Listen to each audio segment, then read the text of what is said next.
He said he did it. He described the crime. He signed the paper. He confessed. But he was innocent. This is not a rare mistake. It is not a movie plot. It is a psychological reality. Around the world, innocent people have confessed to crimes they never committed. The question is not why would someone lie? The real question is, what happens inside the human mind when truth becomes less important than survival? Tonight, we step inside the interrogation room, not to judge, but to understand.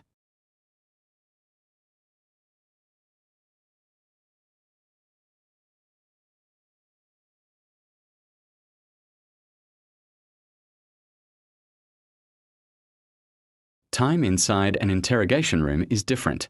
Minutes feel like hours. Hours feel endless. There are no phones, no sunlight, no outside world.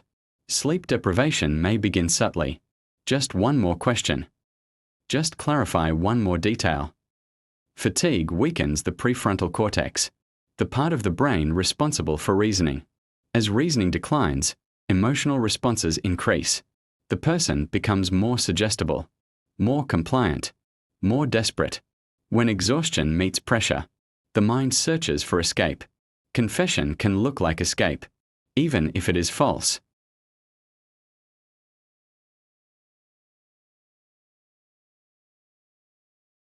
From childhood, we are trained to obey authority.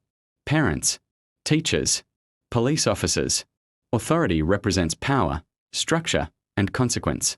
When an officer says, "We have the evidence," even if it's not true, the brain reacts as if it might be. Self-doubt begins. What if I forgot something? What if I was there and don't remember? What if they know more than I do? This is cognitive destabilization. Authority plants uncertainty. Uncertainty weakens confidence. And once confidence breaks, suggestion enters. History has shown that humans obey authority, even when it conflicts with morality. Under interrogation, that obedience becomes survival-driven, and survival often overrides truth. We like to believe memory works like a camera. It doesn't. Memory is reconstructive. Each time we recall an event, we rebuild it, and rebuilding leaves room for distortion. During repeated questioning, details may be suggested. Are you sure you weren't near the scene? Did you argue with them earlier? Think carefully. These suggestions create mental images. Mental images feel real. The brain cannot easily distinguish between vivid imagination and actual experience. Over time, an innocent person may visualize the crime. Visual repetition increases familiarity. Familiarity feels like memory.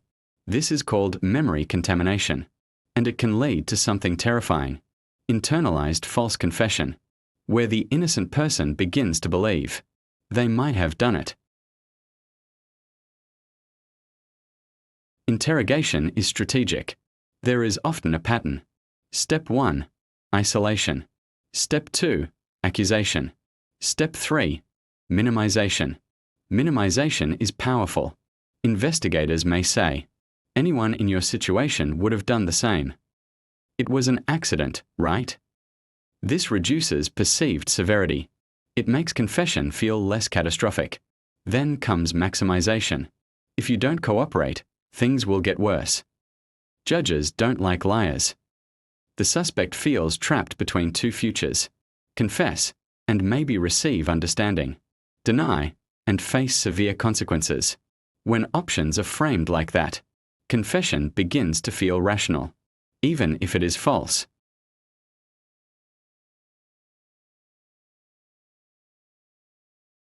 Every mind has limits. Stress accumulates. Fatigue deepens. Isolation intensifies. Then comes the moment, the breaking point. It may not look dramatic. No screaming, no collapse, just a quiet surrender. A whisper, "Fine. I did it." 3 words, life-changing words. But those words are not always truth. Sometimes, they are exhaustion. After the confession, reality shifts. Now there is paperwork, recordings, signatures, The system begins moving forward. Recanting becomes risky. What if they think I'm lying again? What if punishment becomes worse? Shame also plays a role. Admitting a false confession feels humiliating. So silence continues. And the confession becomes official, even if it was born from pressure.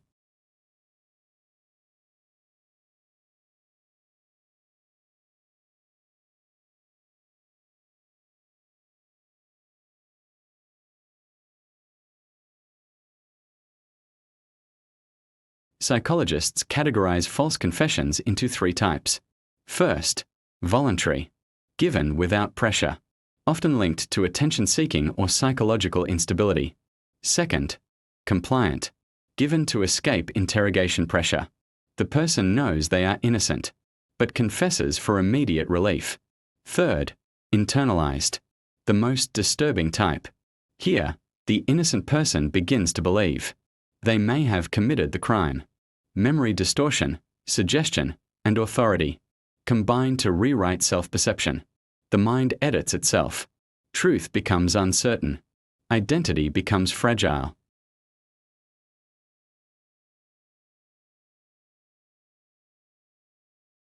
False confessions do not end in the interrogation room. They follow people for years. In court, in prison, in public perception. Even after exoneration, the stigma remains. Trust in institutions weakens. Mental health suffers. Anxiety, depression, trauma. Because the most painful part is not prison. It is knowing the system believed a lie, born from pressure. We want to believe justice is simple. If someone confesses, they must be guilty. But psychology tells a different story. The human mind is powerful, but it is also vulnerable. Under fear, under exhaustion, under authority, even the innocent can break. False confessions are not signs of evil. They are signs that pressure exceeded human limits. Justice must recognize those limits. Because when survival becomes stronger than truth, truth disappears. And when truth disappears, anyone can be vulnerable. Anyone. Because sometimes, I did it, means, please make this stop. And those 2 meanings are worlds apart. He said he did it. He signed the paper. He described the crime. He confessed. But he was innocent. This isn't a movie scene. This isn't rare. Around the world, innocent people have confessed to crimes they never committed. The real question is not, why would someone lie? The real question is, what happens to the human mind? Under extreme pressure? An interrogation room is not just a room. It is controlled space. No windows. No clock. No escape. Hours pass. The same questions repeat. We know you did it. Stop lying. This is your chance. At first, the person denies. Confident. Calm. But time changes things. Fatigue sets in. Stress increases. The body releases cortisol. Heart beats faster. When the brain is stressed, it doesn't think about long-term consequences. It thinks about survival. And survival has one goal. Make this stop. Authority plays a powerful role. From childhood, we are trained to obey. Parents, teachers, police. When someone in authority says, "We have evidence," even if it's not true, doubt begins. What if I forgot something? What if I was there? What if they're right? Memory is not perfect. It's not a recording. It can bend. Repeated suggestion can create mental images. And repeated images can start to feel real. Over time, imagination and memory blur together. This is how an innocent person can begin to question their own reality. Interrogation tactics are strategic. There is pressure. There is isolation. There is minimization.